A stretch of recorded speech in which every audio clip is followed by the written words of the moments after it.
Yeah, man, this is where the party at. After hearing all about the Souls games over the past decade or so now, I figured the PS5's remake was the perfect time for me to jump on in. Going in practically blind with only the testimonies of the game's many slain and battle tested and only a vague idea of what to expect via the odd gameplay video, I was eager than ever to put my 28 plus years of gaming experience to the test. The many tales that told of an uncompromising and brutal difficulty, faint whispers that warned off any potential casual gamer that dare indulge in their curiosity. These anecdotes that foretold a newcomer's experience in Demon Souls only furthered my curiosity, and I wanted to prove to myself that I could stomach the game's many trials and tribulations. Is this truly the game that forsakes the casual gamer? Would my 3 decades of gaming experience aid in my time with Demon Souls? Or could this be the game that breaks me down, chews me up and spits me out like I was nothing but just another victim of its supposed ruthlessness? Before we answer these questions, please remember to like, share and subscribe to this small humble channels. My next milestone is 500 subscribers and I need you lovely people to help me get there. So come on,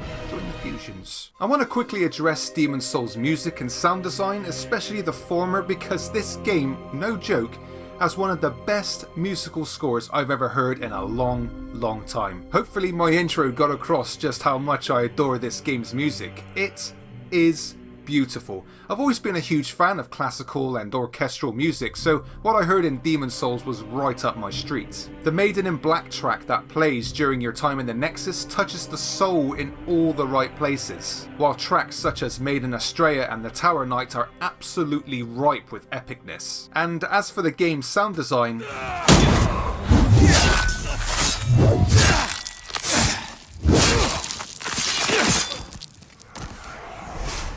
juicy as f***. Now, I truly believe that my time spent playing fighting games such as Street Fighter over the last 3 decades aided tremendously when it came to my enjoyment of this game, and how much pain and suffering I was able to avoid or flat out endure because of this. Learning all about spacing, timing, hard reads and mind games I really feel made me mentally equipped for what I was about to face in Demon Souls. And sure, maybe I made the game a little easier on myself by going through as the royalty class on my first playthrough, which was advised by the majority of the community I might add.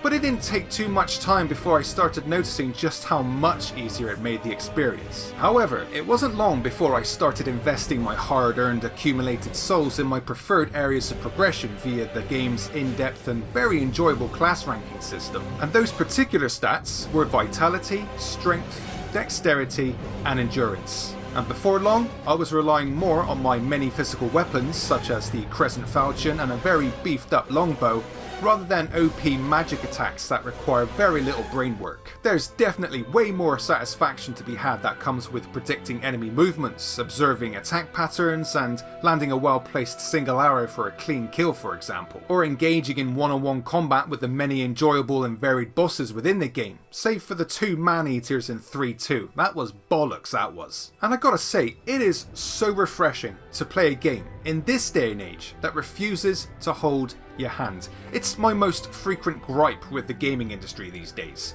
What's the point of having an adventure when the game gives you half the answers, you know what I mean? Items appearing through walls and from miles away. Horror games with frequent checkpoints, taking out the need to tread carefully. Revamped Sega classics known for their unwavering difficulty, now with a rewind and skip function. Fuck off! Demon Souls says, nah mate, work me out yourself, use that brain of yours like the good old days. And I love it for that. Speaking of which, there were several moments throughout my time with Demon Souls where I kept thinking back to those games I grew up on in the 80s and 90s. Demon Souls provided me with such a challenge that I hadn't had in years. The game literally forces you to stop making stupid mistakes by being so uncompromising in death, not to mention in life.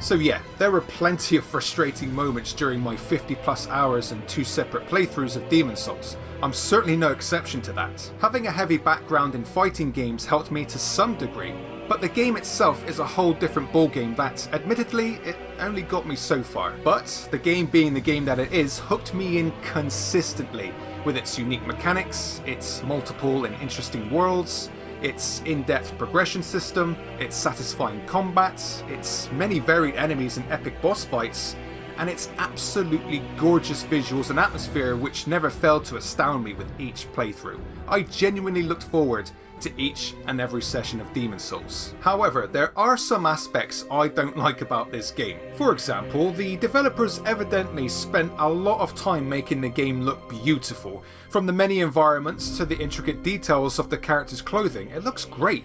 But the character models in terms of their faces just seem like they need to catch up a bit, you know what I mean? Another thing is being in human and soul form. I've got no problem with this concept at all, I'll say that right off the bat. It's a great little mechanic and I enjoy it. I spent most of my first playthrough in human form, knowing little of the game at the time and what tragedies could befall me should I die in this state. But what pisses me off a little bit, quite frankly, is the fact that you kinda have to break the game's immersion by willingly killing yourself in the Nexus to retain soul form, thereby unaffecting the world tendency system. I also think there's a little bit of hypocrisy going on here, because fans always seem to be telling you to get good at the game, yet if you look at countless online gameplay videos of this game, you see that they're always in soul form. If they were that good at the game, surely they'd be in human form throughout the whole of the game, risking it all on their skill and knowledge alone, rather than just sacrificing health in favour of peace of mind via soul form. I have to stress that I'm still learning a lot about this game, guys, so I'll probably be making criticisms that I'll eventually be taking back once I'm more familiar with the title. Speaking of not knowing shit, what the fuck is going on with this story? I had a real hard time following this narrative, and I think one reason why is because you don't really have that many cutscenes in Demon Souls, and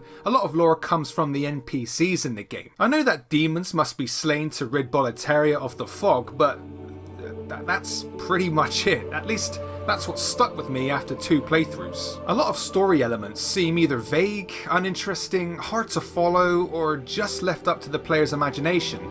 But it's frustrating for me, personally, not knowing for sure. I think the story in Demon Souls is its worst feature, and I keep seeing the same comments on social media saying to look shit up online when, in my humble opinions, the game should be giving that information to you already. I just don't feel like it does that effectively. The old one seems to be an island. I've got no clue who this woman really is. These characters' backstories are about as interesting as a stamp museum, and God knows what the fuck's going on here. But then I think, do the developers want the player to fill in the blanks themselves? Is that part of this particular RPG experience? Have I just missed the plot completely? I'm sure at least one smart-ass Souls fan will indulge me in the comments. Either way, the characters that you meet throughout the story were pretty forgettable, I found, with about as much personality and character as dental floss. And it sounded like they got members of the development team to voice most of these guys. They don't sound crap, but they do feel somewhat amateur, if that makes any sense. Maybe that's part of the charm.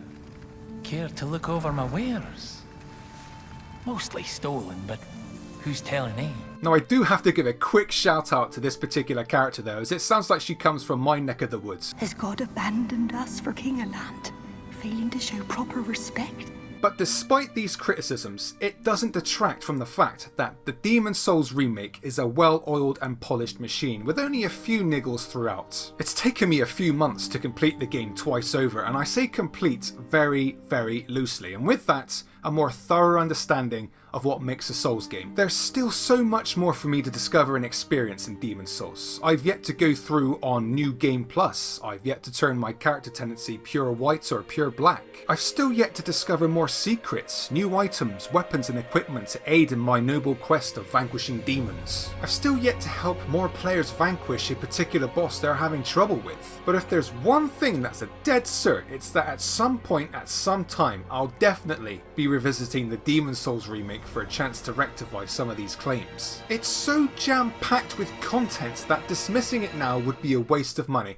and this game definitely gives you a bang for your buck. And a quick and very warranted shout out to Blue Point Games, the makers of this remake, for what is undoubtedly one of their biggest successes. Having seen the comparisons between the original Demon Souls and the remake, and having previously played Blue Point Shadow of the Colossus remake, I think it's safe to say these guys are sticking around for the foreseeable future. With everything I've discussed in the video, I'm giving the Demon Souls Remake a score of 9 out of 10.